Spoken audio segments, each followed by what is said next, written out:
Hello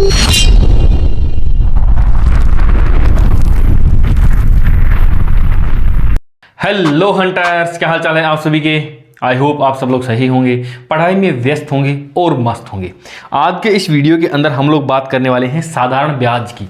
part 1 है। इससे पहले प्रतिशतता हमने कर लिया है, लाभ हानि कर लिया है, बट्टा कर लिया है, प्लेलिस्ट में बना चुका हूँ। शानदार शॉर्ट ट्रिक के माध्यम से हम लोग जो है यहाँ पर मैथ का क्रैश कोर्स कर रहे हैं या रिवीजन कर रहे हैं। ठीक है, अब देखो साधारण ब्याज के अंदर पूरे के पूरे चैप्टर के अंदर मैं कह रहा हूं कि ये साधारण ब्याज है ही नहीं, आप भूल जाओगे ये साधारण ब्याज है। इसको आप प्रतिशतता के रूप में देखो ना।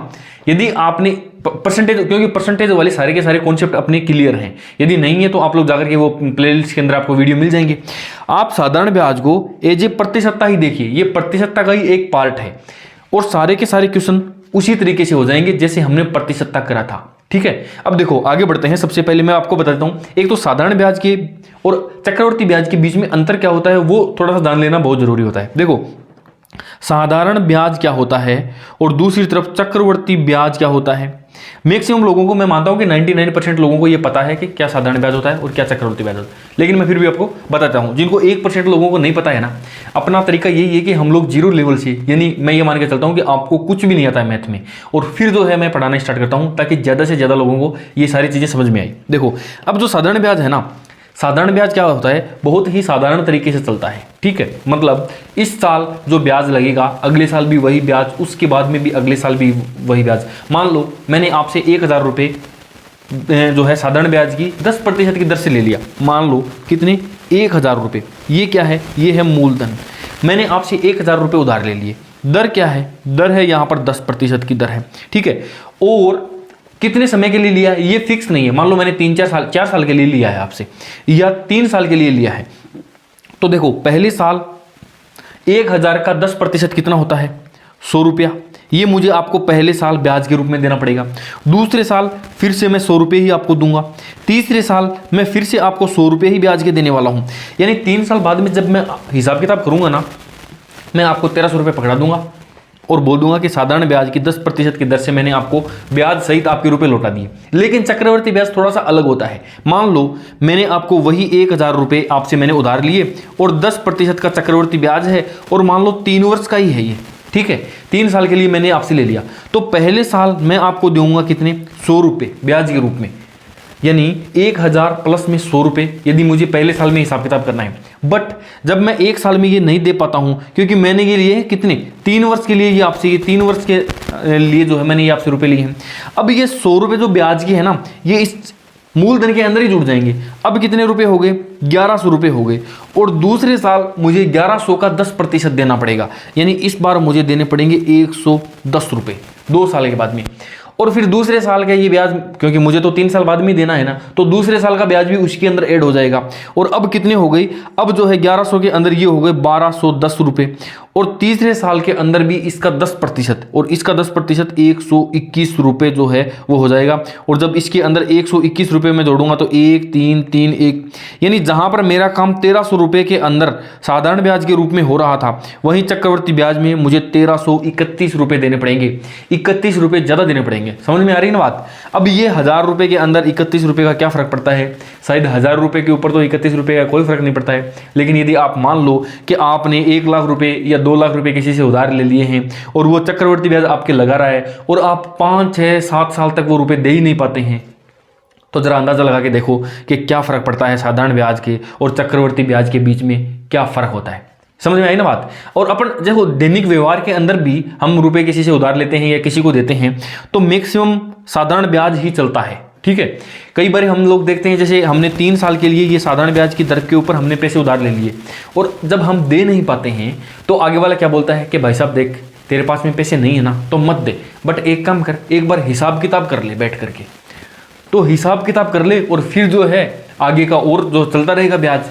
तो वो हिसाब किताब से लोग डरते हैं। क्यों डरते हैं, जरा सोचना कि मेरे को ये रुपए आपको 3 साल बाद में लौटाने थे, मैं आपके लौटा नहीं पाया क्योंकि मेरे पास में ये रुपए है ही नहीं। तो फिर वो 3 साल बाद में वो अगले वाला क्या बोलता है कि सर आप एक काम करो, यहाँ पे बैठ के हिसाब किताब कर लो। अब हिसाब किताब यदि कर लिया मैंने, मान लो हिसाब किताब कर लिया, तो हिसाब किताब के बाद में वो अपने खाते में ये 1300 रुपये लिख देगा। और बोल देगा कि 10% की ब्याज दर से चल रहा है। अब मुझे हर साल 130 रुपये देने पड़ेंगे केवल और केवल हिसाब किताब करने से। पहले जहां मेरा काम हर साल के 100 रुपये दे करके बन रहा था, अब वहीं मुझे हर साल के 130 रुपये ब्याज के देने पड़ेंगे। तो लोग बाग इसलिए हिसाब किताब से डरते हैं। वो बोलते हैं कि यार देख, 3 साल के लिए मैंने तेरे से पैसे लिए थे बट मैं दे नहीं पाया, 6 महीने और रुक, मैं हिसाब किताब क्या करना है, मैं तेरे को चुका ही दूंगा। तो वो इसलिए वो समझ में आ गया होगा अब आपके मैं क्या बताना चाह रहा हूँ आपको। ठीक है, अब देखो, मैंने अभी पहले एक बात बोली है कि साधारण ब्याज को आप प्रतिशतता के रूप में देखिए। प्रतिशतता क्या होता है, देखो, जैसे प्रतिशतता ये है कि जैसे 1000 का यदि आपको 48% निकालना है तो आप कैसे निकालोगे, यानी 1000 का 48% यदि निकालना है आपको तो 1000 गुणा में 48 बटे में 100, और इससे क्या होगा, आपका निकल जाएगा, प्रतिशतता निकाल लिया आपने। अब देखो एक क्वेश्चन देता हूं मैं आपको, ठीक है। मान लो कि आपको मैंने मूलधन जो है ना, मूलधन क्या है, मूलधन है 1000 रुपये, ठीक है। दर जो है वो है 6% और समय जो है वो क्या है, वो है 8 वर्ष, ठीक है। ये मैंने आपको क्वेश्चन दिया कि एक 8000 रुपये का मूलधन 6% की दर से 8 वर्ष के लिए मैंने आपको उधार दिया है या आपने मुझे उधार दिया है। अब मुझे ब्याज बताना है कि कितना ब्याज देना पड़ेगा। हम सबको एक फॉर्मूला पता है, क्या पता है, मूलधन गुणा समय गुणा और दर और बटे में 100 पता है, तीसरी चौथी क्लास से पढ़ते आ रहे हैं। मूलधन कितना हो गया यहाँ पर 1000 गुणा में दर 6 समय 8 बटे में 100, हुआ कि नहीं हुआ। अब देखना जरा, इसको सोल्व करते हैं। 6 6 36 6 7 42 6 8 48, यानी 1000 का 48 बटे में 100। अब जरा एक चीज़ को ध्यान से देखो आप, ये देखो और ये देखो और ये देखो, दोनों की दोनों चीज़ें सेम ही है या नहीं है। 1000 का 48% ऐसे निकालते हैं और 1000 का ये भी 48% निकालना ही हो गया।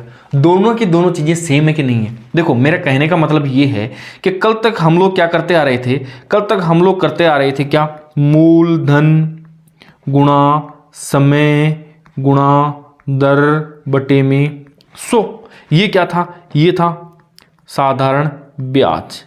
अब इसको थोड़ा सा चेंज करते हैं, इसको इंग्लिश में लिख सकते हैं PRT, PR और PRT बटे में 100 भी लिख सकते हैं, ठीक है। बट्टे का जब 100 को हम लोग हटाएंगे तो क्या बोल सकते हैं, PRT, ये प्रतिशत बोल सकते हैं। प्रतिशतता जब हटती है तो बट्टे में 100 लगता है, जब ये प्रतिशतता हटेगी तो बट्टे में 100 लगा देंगे, या फिर ये बट्टे का जो 100 है इसको हटा करके हम लोग यहाँ पर प्रतिशत लगा सकते हैं। कॉन्सेप्ट को थोड़ा सा क्लियर करना, बड़ा मजा आएगा। आगे वाले क्वेश्चन 1-1 सेकंड में, जो बड़े बड़े क्वेश्चन है लेंथी 2 सेकंड 3 सेकंड में आपके बिल्कुल छोटी सी कैलकुलेशन के साथ में इजीली हो जाएंगे। ये कर दिया ना, PRT प्रतिशत, या फिर इसको हम लोग लिख सकते हैं P और कोष्टक में RT प्रतिशत, यानी P का RT प्रतिशत निकालना है। अब चाहे कितने भी बड़ा क्वेश्चन आपको दे दे, मान लो कोई क्वेश्चन आपके आ गया कि 1000 का, ठीक है, 20% की दर से 8 वर्ष का साधारण ब्याज क्या होगा। सबसे पहले झटके में हमें दर को और इसको गुणा करना है, ठीक है। 8 दूनी 16 कितना हो गया, ये हो गया 160, यानी 1000 का 160% अपने को निकाल देना है, अपना आंसर वहीं से हो जाएगा, ठीक है। थोड़ा सा मैं इसको छोटा यदि करूं तो 3% की दर से 8 वर्ष का साधारण ब्याज आपको निकालना है, तो फटाक से दिमाग के अंदर करना कि 8 या 24, यानी 1000 का 24% आपको निकाल देना है। जैसे ही निकालोगे आपका उत्तर आ जाएगा। हो वही चीज़ें हो रही है जो हम लोग पहले कर रहे थे, जो पहले यहाँ पे कर रहे थे, वही चीज़ अब भी हम वहीं पर कर रहे हैं। लेकिन इसको जब क्वेश्चंस के अंदर अप्लाई करेंगे ना, तब आपको पता लगेगा कि क्वेश्चंस कितने इजी हो जाते हैं। जरा देखना आप, 1000 का 3%, जैसे क्वेश्चन को चेंज कर लो आप, जैसे 2000 का, ठीक है, 6% की दर से 5 वर्ष के लिए साधारण ब्याज क्या होगा, तो 6 पंजे 30, यानी 2000 का 30% निकाल दो, आपका आंसर वहीं पर हो जाएगा, साधारण ब्याज वही है, ठीक है। ये तो थे बड़े बड़े नॉर्मल से क्वेश्चन थे, ये तो बहुत ही साधारण से क्वेश्चन थे, सबको आते हैं। ये इस फॉर्मूले को जो ये हमने अभी सीखा है, इसको कैसे क्वेश्चंस के अंदर अप्लाई करते हैं, अब मैं वो सिखाने वाला हूँ आपको। आगे आने वाले सारे के सारे क्वेश्चंस जो हैं वो आपके साधारण ब्याज की जो नींव है ना, वो इतनी खतरनाक मजबूत करने वाले हैं, एक भी क्वेश्चन गलत नहीं होगा। देखना जरा, एक व्यक्ति ने 8000 रुपये 12% के साधारण ब्याज की दर से 4 वर्षों के लिए उधार दिए। मेरे दिमाग में फटाक से आया, 12 को मैंने 4 से गुणा कर दिया, 12 दूनी 24, 12 तिया 36, 12 चौके 48, यानी 8000 का कितना 48% की ये बात कर रहा है। कर क्या रहा है जरा देखना, एक व्यक्ति ने 8000 का 12% की साधारण ब्याज की दर से 4 वर्षों के लिए उधार दिया। ठीक है, मामला यहां से सेट हो गया। यहां से क्या निकल जाएगा, यहां से ब्याज निकल जाएगा, जो ब्याज अपने को देना है। अब क्वेश्चन के अंदर हम आगे बढ़ते हैं, जरा देखना, यदि ब्याज की दर 1% कम होती, यानी यहां पर 12 है ना, तो 11% हो जाती, और समय 1 वर्ष अधिक होता, यानी समय यहां पर 5 वर्ष हो जाता। तो अब 11 पंजे ये 55, यानी ये बात कर रहा है किसकी, 8000 के 55% की ये बात कर रहा है। तो बताओ उसे कितना ब्याज अधिक प्राप्त होता, उसे कितना ब्याज, 8000 का 48% की पहले बात कर रहा था, अब बात कर रहा है 8000 के 55% की। उसको कितना ब्याज अधिक देना पड़ रहा है, उसको ब्याज देना पड़ रहा है इन दोनों के बीच का जो अंतर है, यानी ये जो अंतर आपको दिखाई दे रहा है कितना है, ये 7% का जो अंतर है, ये वही बढ़ने वाला है ना। पहले जो 48 था, अब वो 55% उसको देना पड़ रहा है, यानी 7% देना पड़ रहा है। 7% का मतलब क्या हो गया, यानी 8000 का 7% जब अपन निकालेंगे तो ये 2 जीरो से जो जीरो कट गया, ये 8 7 56, 560 रुपये जो है वो अपना आंसर यहाँ से हो जाएगा। ये है वो शॉर्ट ट्रिक, काम में आने वाली चीज़। करन यदि मान लो आपको ये तरीका नहीं पता होता तो आप क्या करते, ज़रा देखना। 1 मिनट जो है मैं इसको कर देता हूँ थोड़ा सा, इसको मैं थोड़ा सा शॉर्ट कर देता हूँ यहाँ पे। यदि मान लो अपने को ये तरीका नहीं पता होता, ठीक है, जब मुझे ये ट्रिक नहीं पता थी तो कैसे करता था मैं सबसे पहले 8000 का, ठीक है, 12% की दर से 4 वर्षों के लिए साधारण ब्याज निकालता, और यहाँ पर मेरी एक इक्वेशन मतलब एक वैल्यू आ जाती।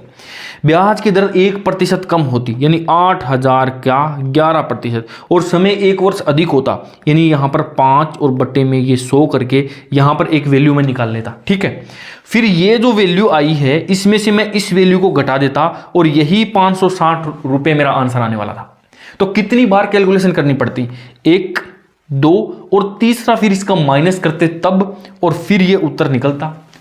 ऐसा क्यों करना है अपने को, जब ये अपने पास में ये शॉर्ट ट्रिक है तो हम इसी तरीके से करेंगे ना।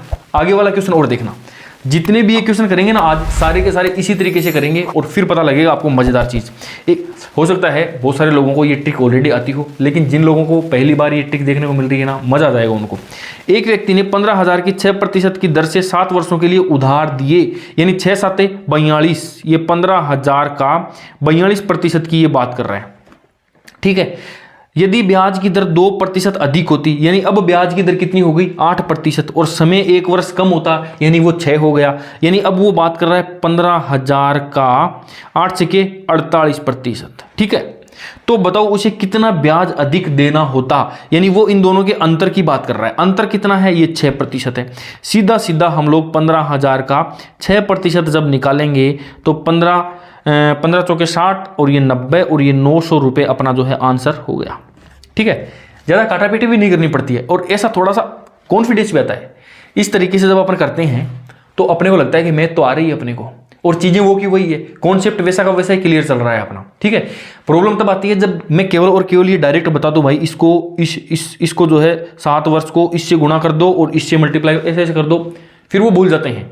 लेकिन एक बार जब इसका कॉन्सेप्ट क्लियर हो गया कि ये 42 कहाँ से आया, ये 48 कहाँ से आया, ये 6% कहाँ से आया, फिर ये इजी हो जाता है, और फिर हम अपने एग्जाम टाइम तक ये चीज़ें भूलते भी नहीं है। ठीक है, अब बढ़ते हैं आगे। देखो, एक व्यक्ति ने 40,000 रुपये 8 वर्षों के लिए साधारण ब्याज की दर पर इस प्रकार उधार दिए कि पहले 3 वर्ष की ब्याज दर 6% नियत रहेगी। ठीक है, इसके बाद ब्याज की दर 1% बढ़ेगी, प्रत्येक 2 वर्ष बाद में यह वृद्धि होगी।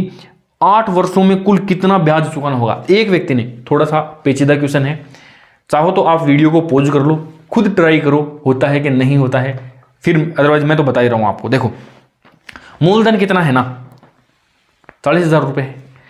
कितने समय के लिए उधार दिया है, 8 वर्ष के लिए उधार दिया है। लेकिन 8 वर्ष के लिए दिया है तो एक सेम वैल्यू के या एक सेम दर के ऊपर नहीं दिया है। ऐसे नहीं कि पूरा का पूरा 6% की दर से पूरा दे दिया, नहीं।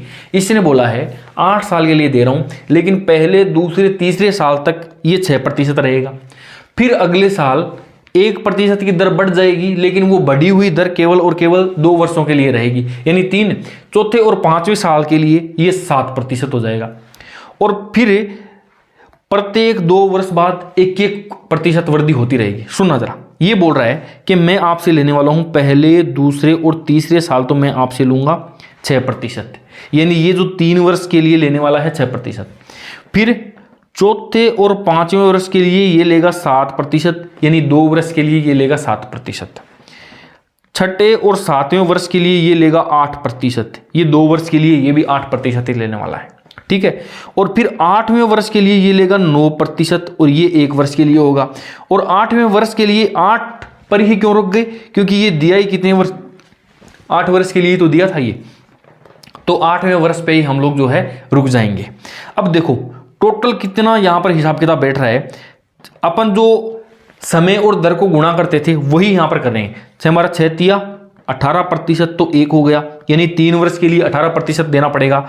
14% एक अगले 2 वर्ष के लिए देना पड़ेगा, फिर 16% अगले 2 वर्ष के लिए देना पड़ेगा, और फिर 9% एक लास्ट वाले वर्ष के लिए 9% देना पड़ेगा।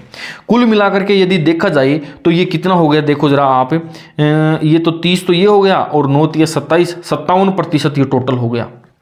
अब बात क्या कर रहा है ना, ये कर रहा है 57%, यानी जब पूरा का पूरा जब 8 साल का ये हिसाब किताब करेगा ना, तो ये कितना रुपए देगा उसको, 57% रुपया देने वाला है। और 57% किसका देगा, 40,000 का, यानी अपने को अब 40,000 का 57% निकाल देना है, और यही अपना आंसर हो जाएगा। देखो 2 जीरो यहाँ पर आ जाएगी, और 7 चौके 28, असल की 2, 5 20, और ये 22,800 रुपये ये जो है ब्याज के रूप में देने वाला है, ब्याज के रूप में देने वाला है ये 22,800 रुपये। और ये क्या हो गया, मूलधन हो गया उसका। तो समझ में आया, ये वाला क्वेश्चन बड़ा शानदार है, आया हुआ भी है पहले क्वेश्चन ये, ठीक है, दोबारा आने के भी चांस रहते हैं। इस तरीके से करोगे तो ही कर पाओगे, अदरवाइज बहुत ज़्यादा पेचीदा हो जाएगा। कितनी बार कैलकुलेशन करोगे, एक बार यहाँ पर आप मूलधन गुणा समय गुणा दर वाला फॉर्मूला लगाओगे, फिर यहाँ पर लगाओगे, फिर यहाँ पर लगाओगे, फिर यहाँ पर लगाओगे, 4 बार ही लगेगा, और चारों को फिर प्लस करना पड़ेगा, और तब जाकर के आप इस आंसर के ऊपर पहुंचोगे। मामला बहुत ज़्यादा पेचीदा हो जाएगा, क्वेश्चन छोड़ देना ही बेहतर होगा अगर उस तरीके से करोगे तो, ठीक है। अब चौथे क्वेश्चन पे चलते हैं। एक व्यक्ति 18,000 रुपये 8% की साधारण ब्याज की दर से 6 वर्ष के लिए उधार दिए, ठीक है। 8 छके 48, ये हो गया 48%, किसका 48%, ये 18,000 का ही हो गया, ठीक है। इतना ही ब्याज यानी 48% ब्याज वो 5 वर्षों में कमाना चाह रहा है, तो उसको ब्याज की दर, यानी अब ये कहना चाह क्या रहा है, ये 48% इसने, ये ऊपर वाली जो कंडीशन थी ना, इस कंडीशन में 48% ब्याज उसने कमा लिया, ठीक है। अब यही 48% ब्याज 5 वर्षों में वो कमाना चाह रहा है, तो 5 वर्ष के अंदर यानी 5 जो समय है उसको किस से गुणा करें कि अपना 48 उत्तर आ जाए। मैं क्या बोल रहा हूं कि 5 को, क्योंकि समय आ गया ना 5 वर्ष, अब किसी न किसी दर से गुणा करना पड़ेगा। दर मान लिया x, और जब इन दोनों को गुणा करेंगे तो अपने पास में वही 48% अपने पास में ब्याज आ जाए, ठीक है। अब देखो x इज इक्वल टू 48/5, और 5 में 45, और 5 6 के 30, यानी 9.6% हो गया। 9.6% अपना आंसर आ गया है। कितनी सी दूर में, इतनी सी देर में आ गया है। इसको उस फॉर्मूले से करोगे ना, अपने जो देसी फॉर्मूला जो अपने 5वीं 6ठी क्लास में चल रहा था, तो क्या करना पड़ेगा, 18,000 का आप क्या करोगे, 18,000 का 8% की दर से 6 वर्ष के लिए पहले तो ब्याज निकाल देना, कितना ब्याज है, ठीक है। फिर 18,000 रुपये लिखना, 5 वर्ष से गुणा करना, दर की जगह पे x मान लेना, बट्टे में 100 कर देना, और जो ब्याज यहां से ऊपर से निकाला है उसको इक्वल में रख देना। फिर वहां से एक x की वैल्यू आएगी, और वो वैल्यू आपकी यही होने वाली है। उस फॉर्मूले से चलेंगे जो अपन आज तक करते आ रहे हैं, मूलधन गुणा समय गुणा दर से। हालांकि करा तो ये भी मैंने उसी तरीके से ही है, लेकिन अपने को मामला यहीं पर पूरा का पूरा सेट हो गया, कैलकुलेशन करनी नहीं पड़ी। अब बढ़ते हैं आगे और देखते हैं 5वां। देखो एक व्यक्ति ने कुल राशि 6% की सरल, हालांकि देखो यहां पर यदि देखेंगे ना अपन इस क्वेश्चन के अंदर, यहां पर 18,000 रुपये का कोई लेना देना ही नहीं है, अपने को जरूरत ही नहीं पड़ी 18,000 की। लेकिन यदि आप उस फॉर्मूले से करोगे ना, तो फिर 18,000 का पूरा लफड़ा ये साथ में चलने वाला है, हर जगह काटना पीटना पड़ेगा आपको, ठीक है। अब ये क्वेश्चन दे दिया वैसा का वैसा ही है, बट यहां पर क्या है, यहां पर इसने कोई वैल्यू नहीं दी, क्योंकि अपना आंसर तो बगैर वैल्यू को भी निकल रहा है। एक व्यक्ति ने कुल राशि 6% सरल ब्याज की दर से 8 वर्षों के लिए निवेश की, यानी 6 ये 48% की बात कर रहा है। कोई भी राशि हो उसका 48% की ब्याज बात कर रहा है, जो कि उसको ब्याज के रूप में मिलने वाला है। यदि वह इसका दुगुना ब्याज, यानी 48 का दुगुना कितना होता है, ये हो गया 96, 12 वर्षों में कमाना चाह रहा है, यानी 96% ब्याज जो है वो 12 वर्षों में कमाना चाह रहा है, तो दर क्या होगी, यानी 2 गुना ब्याज कमाना चाह रहा है। इतना ब्याज कमाना चाह रहा है, कितने वर्ष में, 12 वर्षों में कमाना चाह रहा है, यानी 12 वर्ष को किस से गुणा करें कि ये 96 में अपना आंसर वहां पर आ जाए, 96 आ जाए। तो बोल क्या रहा हूं मैं, देखो 12 को किस से गुणा करें कि 96 में अपना आंसर आ जाए। अब यहां से x की वैल्यू निकाल देंगे, 96/12, 12 5 60, 12 6 72, 12 7 84 और 12 8 96, ये 8% अपना आंसर जो है हो गया है। यानी 12 वर्षों में यदि वो कमाना चाह रहा है ना, तो उसको ब्याज की दर रखनी पड़ेगी अब 8%। हुआ कि नहीं हुआ, एक लाइन में हो जाएगा। देखो क्वेश्चन का एक बार स्ट्रक्चर समझ में आ गया, ढांचा समझ में आ गया, फिर तो सारा मामला एक लाइन का ही है अपना। ठीक है, अब बढ़ते हैं अपन आगे और क्वेश्चन नंबर 6। दो बैंकों की ब्याज दरों का अनुपात कितना है, 8:5 है। समान राशि समान है, समान ब्याज प्राप्त करना है, ब्याज भी समान प्राप्त करना है, तो इन बैंकों में राशि निवेश करने की अवधि का अनुपात क्या होगा। ब्याज की दर 8:5 है, ठीक है, यानी दर की बात कर रहा है, तो 8:5 ये दर यहां पर है। इसको किस चीज से गुणा करें कि इसकी वैल्यू और इसकी वैल्यू सेम टू सेम आ जाए, जस्ट अपोजिट कर देंगे, यानी 5:8 से यदि इसको गुणा करेंगे ना, तो देखो यहां से क्या होगा, यदि दर यदि 8 है तो समय क्या हो जाएगा, 5 हो जाएगा, तो 8 5 40 आ गया। दर यदि 5 है, 8:5 है ना, और समय फिर 8 करना पड़ेगा ताकि ये भी 40 आ जाए, ताकि ब्याज इक्वल हो जाए। तो ऐसे क्वेश्चंस के अंदर हम इनको जस्ट अपोजिट कर देते हैं।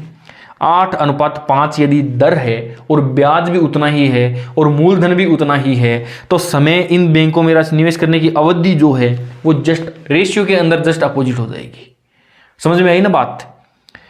ये क्या है, ये किसका रेशियो है, ये तो दर का है, और ये किसका है, ये समय का है, और समय गुणा दर प्रतिशत के अंदर कन्वर्ट करते हैं और उससे फिर अपन ब्याज निकाल लेते हैं, तो इसको जस्ट अपोजिट अपन कर देंगे। अब बढ़ते हैं आगे और नेक्स्ट 7वें क्वेश्चन की तरफ। दो बैंकों की ब्याज दरों का अनुपात 7:4 है। ये क्या है दोस्तों, दरों का अनुपात है। समान राशि निवेश की गई, यानी मूलधन इक्वल है। बैंकों से प्राप्त ब्याज की दर क्या है, 2:1 है, 2:1 है। बताओ बैंकों में निवेशित अवधि का अनुपात क्या था, समय का अनुपात क्या था। पहली बात तो ब्याज अलग अलग मिल रहा है, जब मूलधन इक्वल है और ब्याज अलग अलग मिल रहा है और दर भी अलग अलग है, इसका मतलब समय भी निश्चित रूप से अलग अलग ही होने वाला है। ठीक है, समय भी यदि समान हो जाता ना, तो फिर तो ब्याज की दर क्या हो जाती, ये 7:4 ही हो जाती। समझ में आई ना बात। देखो बोला क्या है, 3 चीजें हैं यहाँ पर 3 चीजें कौन कौन सी है, देखो एक तो है मूलधन, फिर दर और फिर समय। बटे के अंदर ये 100 है, ये कोई फर्क डालने वाला नहीं है, ये तो कांस्टेंट ही है, तो इसको हटा दो आप। इसमें क्या बोला है, दो बैंकों की ब्याज दरों का अनुपात इतना है। यदि समान राशि निवेश की गई, यानी राशि यानी मूलधन इक्वल है, दोनों का ये भी समान हो गया, तो अब ये भी अनुपात के अंदर कोई फर्क नहीं डालने वाला है। ठीक है, यदि इन बैंकों से प्राप्त ब्याज की राशि 2:1 है। अब जो आगे जो ब्याज है ना, ब्याज यहाँ का जो ब्याज है वो 2:1 है, यानी ये अलग अलग है, तो इनको प्रभावित कौन करेगा, इनको प्रभावित तो ये 2 चीजें ही कर सकती है ऑलरेडी। दर यहां पर दे दिया है और समय अपने को निकाल देना है। देखो मान लो कि 7x/4y, समय अलग अलग है, हमने अलग अलग से इसको गुणा कर दिया, यानी ये यहां पर दर को समय से गुणा कर दिया, एक अलग समय है, इस दर को एक समय अलग से मल्टीप्लाई कर दिया, और फाइनल में जो रेशियो आएगा ना वो 2:1 आने वाला है, 2:1। ठीक है, या फिर 7x/4y = 2/1 हो जाएगा। अब 4 को यदि अपन लोग पक्षांतरण करेंगे तो 4 ऊपर जाएगा और 7 नीचे आ जाएगा, यानी x/y = 4, 2 गुणा में 4 हो जाएगा और 7 गुणा में 1 हो जाएगा, यानी 4/8। यानी रेशियो जो है x/y का रेशियो क्या है, 8:7 है। और x और y, ये x और ये y, ये क्या था? ये समय ही तो था जिससे हमने दर को गुणा किया था, दर को गुणा करा था, वो क्या था? ये समय ही तो था। यानी समय की अवधि का अनुपात क्या है? इस अवधि का अनुपात क्या है दोस्तों? इसका अनुपात है 8:7। ये अपना यहां से आंसर आ जाएगा। ठीक है, अब बढ़ते हैं क्वेश्चन नंबर 8 की तरफ। 8,000 रुपए का किसी सरल ब्याज की दर से 4 वर्ष का सरल ब्याज, इस बार सरल ब्याज दे दिया इन्होंने। ठीक है, समय कितना है? 4 वर्ष है। यदि सरल ब्याज की दर 1% अधिक हो जाए, समय तो उतना ही है, दर 1% बढ़ रही है, तो बताओ ब्याज की राशि कितनी होगी? अभी क्या है ब्याज की राशि? अभी तो 1920 रुपए है। ठीक है, दर बढ़ी है 1%, समय भी 4 वर्ष का 4 वर्ष ही है, दर बढ़ी है कितनी? 1%। तो जो 1% बढ़ी है किसकी? वो 8,000 का यदि 4% मल्टीप्लाई में 4 गुणा 1 कर देंगे, यानी 4% की बात कर रहा है, वो 4% की बात कर रहा है।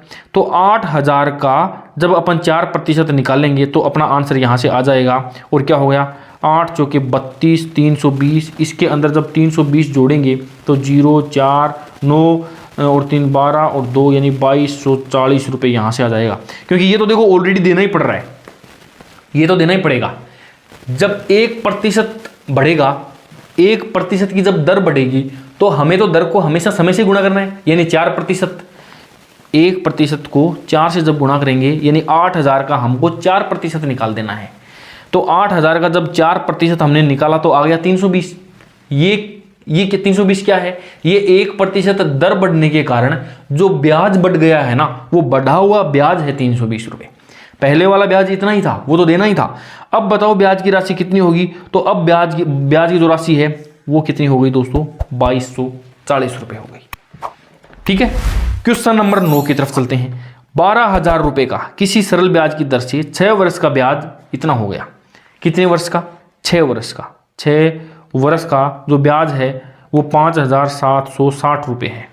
ठीक है, दर आधा प्रतिशत कम हो, समय तो उतना का उतना ही है, दर कितनी है? आधा प्रतिशत कम हो गई है, तो जाहिर सी बात है ब्याज भी कम लगेगा। कितना कम?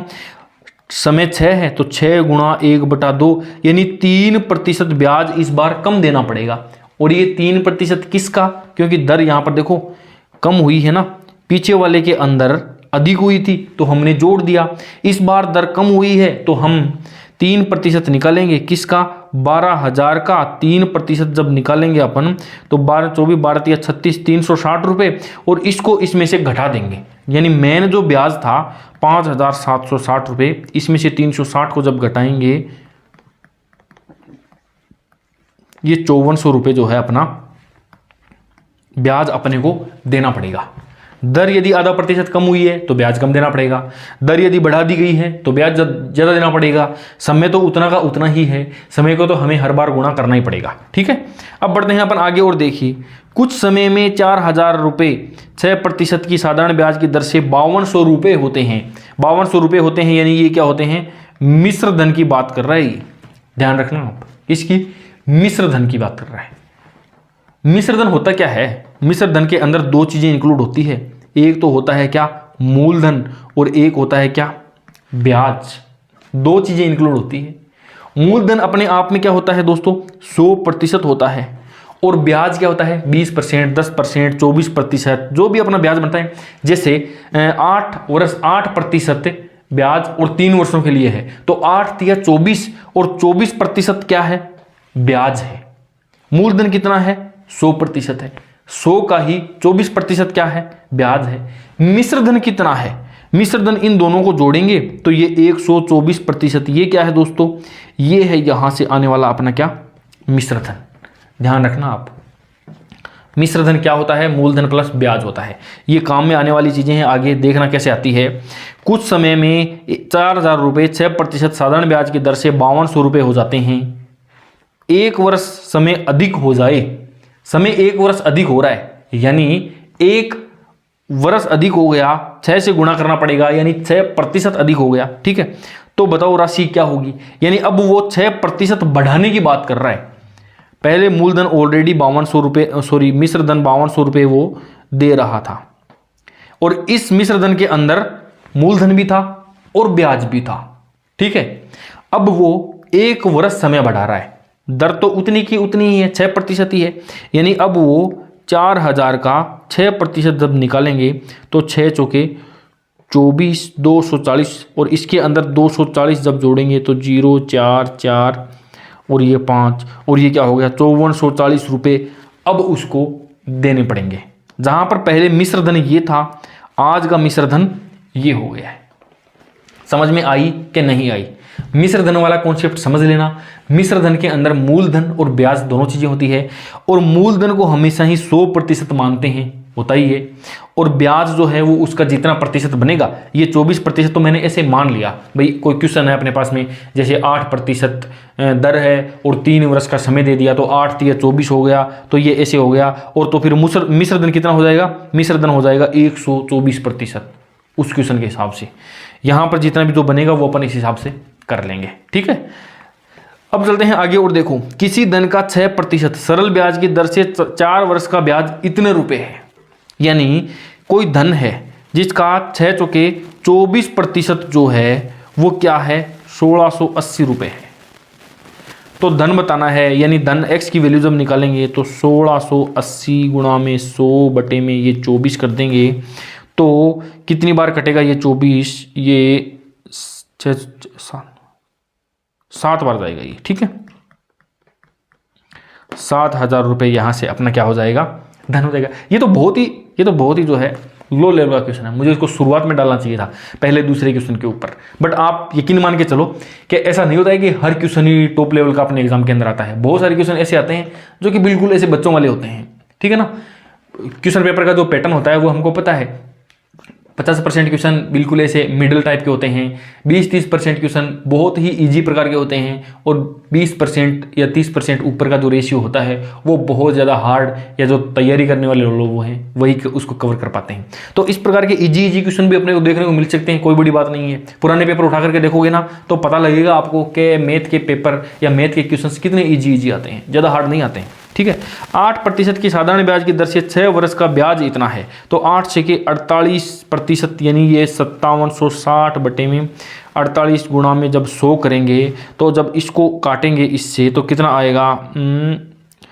कितने से काटें इसको? 4 से काट देते हैं। 4 एकम 4, 4 दूनी 8, 4 एकम 4, 4 चौक 16, 4 चौक 16 और ये 0। ठीक है, ये 12 से 12 कट गया, 120 हो गया, यानी 12,000 रुपये जो है वो अपना आंसर यहाँ से आ जाएगा। कितना ईजी सा है, आराम से। जब एक बार हमने कॉन्सेप्ट वो समझ लिया शुरुआत वाला, अब ज़्यादा जोर नहीं आने वाला है। किसी भी धन का 7.5 साधारण ब्याज की दर से 8 वर्ष का, ये मिश्र धन की बात कर रहा है भाई। मिश्र धन मतलब 100% प्लस में ब्याज का जो प्रतिशत है वो दोनों इसके अंदर शामिल है। 7.5% साधारण ब्याज की दर से 8 वर्ष का मिश्र धन। देखो 7.5% बोल दो, या इसको थोड़ा सा इजी करना चाहो तो 15/2% कर दो, ताकि काटने पीटने में थोड़ा सा इजी रहे। 15/2% कर दिया। अब ये समय है तो 15/2 गुणा में 8 यानी 4, 15 चौके 60% की ये बात कर रहा है। 60% क्या बनता है यहाँ से? 60% बनता है यहाँ से ब्याज। बट ये क्या दिया हुआ है यहाँ पर? ये दिया हुआ है मिश्र धन, यानी 60% प्लस में 100% की ये बात कर रहा है। यानी ये जो मिश्र धन है ये किसके इक्वल है दोस्तों? ये 160% के इक्वल है। ठीक है, यानी 2400 बटे में 160 गुणा में ये 100 कर दिया तो ये 0 से 0 कट गया, और 16 एकम 16 और 16 चौके 64, यानी 14,000 रुपये यहाँ से अपना आंसर आ जाएगा। ध्यान रखना, ये यदि गलत कर दिया आपने, यहाँ से यदि 60 लेकर के चल पड़े ना आप, इसकी तरफ ध्यान नहीं दिया ये क्या दिया हुआ है, तो गलत हो जाएगा निश्चित रूप से। और जो गलत होगा वो पहला ऑप्शन ही होगा, तो कोई बचाने वाला आपको बचेगा नहीं वहाँ पे। कोई धन 3 सही 3/4, यानी 3 सही 3/4%। ठीक है, 4 3 12 और 15/4% की बात कर रहा है। इसको थोड़ा सा इजी तो कर ही लेंगे ना। 8% साधारण ब्याज की दर से, यानी 15/4 गुणा में 8, ये 2, यानी ये 30% की बात कर रहा है। साधारण ब्याज की दर से 15,600 हो जाता है। कोई धन इस हिसाब से इतना हो जाता है, यानी वो मिश्र धन की बात कर रहा है। ये क्या है दोस्तों? ये है मिश्र धन। यानी अब वो बात कर रहा है 130% की, जहां पर क्या हो जाएगा 15,600। तो धन बताओ, अब ये धन पूछ रहा है ना, तो यहां पर अपन क्या करेंगे, ये 15,600 बटे में 130 और गुणा में, यदि इसने धन पूछ लिया तो 100 से गुणा कर देंगे, यदि इसने केवल ब्याज पूछ लिया तो इसको 30 से गुणा कर देंगे और केवल अपना ब्याज निकल जाएगा। ठीक है, यहां पर उससे गुणा करेंगे जो ये पूछ रहा है, धन पूछा है ना, तो अब 100 से गुणा करेंगे, ये कर दिया मैंने 100 से गुणा। यदि यहां पर वो ब्याज पूछ लेता तो फिर हम उसको 30 से गुणा करते। समझ में आई ना बात? तो ये से ये कट गया और 13 एकम 13, 13 दूनी 26, यानी बात कर रहे हैं किसकी, 12,000 रुपए की। 12,000 रुपए क्या है, यहां पर मूलधन है। ठीक है, अब बढ़ते हैं क्वेश्चन नंबर 15। किसी धन का 8% की दर से 4 वर्ष का साधारण ब्याज, ठीक है, 8 को 4 से गुणा कर देंगे, 8 दूनी 16 दूनी 32% की बात कर रहा है ये। उसी धन से 12% की दर से 3 वर्ष के ब्याज से 12 तिया 36% से 288 रुपए कम है। जरा देखना, बोला क्या है, किसी धन का इस साधारण ब्याज, यानी ये वाला साधारण ब्याज, उसी धन से इस वाले साधारण ब्याज से 288 रुपए कम है। ये 288 रुपए कम है, यानी इन दोनों का जो अंतर है वो 288 के बराबर है। इन दोनों का अंतर कितना है, इन दोनों का अंतर है 4% का। और ये 4% किसके बराबर है, ये 4% 288 के बराबर है। धन बताओ, यानी 288 बटे में 4 गुणा में 100 कर देंगे तो 5, 6 और 7 चौके 28, ये 2 यानी 7,200 रुपये अपना यहाँ से आंसर आ जाएगा। इतना इजी है साधारण ब्याज। सारे के सारे क्वेश्चन ऐसे हैं ना, टॉप लेवल के एग्जाम के अंदर आने वाले क्वेश्चन हैं। बहुत ज़्यादा इजी प्रकार के मैंने क्वेश्चन इसलिए नहीं करवाए कि वो तो सबको ही आते हैं, और जिनमें कुछ बताने लायक नहीं है, कुछ एडवांस नहीं है, तो फिर वो क्वेश्चन क्या बताएं। आप लोग इजीली खुद भी कर सकते हो। रीट लेवल 2 की तैयारी कर रहे हो, बीएड करा हुआ है, जो है आपने बीएससी भी करी है, तो छोटे छोटे क्वेश्चन तो मैंने करवाए नहीं। कुछ एडवांस जो मैं आपको बता सकूं, जहां पर आपका समय बचा सकूं, वो वाली सारी की सारी शॉर्ट ट्रिक मैंने इसके अंदर डाली है। अभी साधारण ब्याज का चैप्टर ये कंप्लीट नहीं हुआ है। यदि देखो, इसका और भी 1-2 पार्ट जितने भी मेरे को बनेंगे, मैं सारे के सारे बनाऊंगा। कोई भी जो है टाइप मैं छोड़ने वाला नहीं हूं कि किसी एक प्रकार का क्वेश्चन जो है मैंने साधारण ब्याज के अंदर से छोड़ दिया और वही अपना एग्जाम के अंदर आ गया। ठीक है, वीडियो कैसा लगा है कमेंट करके जरूर बता देना। वीडियो अच्छा लगा हो तो वीडियो को लाइक कर देना। सब्सक्राइबर्स बढ़ ही नहीं रहे हैं यार, सब्सक्राइब करो। आप लोग वीडियो देख रहे हो तो अपने दोस्तों के साथ में इसको शेयर भी करो, जिनका आप भला चाहते हो, शुभचिंतक हो जिनके। ठीक है, 2-4 दोस्त तो अपने होते ही हैं क्लोज, जिनको अपन साथ में लेके चलना चाहते हैं। 1-2 दोस्त तो ऐसे होंगे, उनके साथ में भी इसको शेयर कर दो। ठीक है, बाकी वीडियो कैसा लगा कमेंट करके जरूर बता देना। आज के लिए इतना ही, मिलते हैं किसी नए वीडियो में किसी नए टॉपिक के साथ। तब तक के लिए बाय बाय, टेक केयर।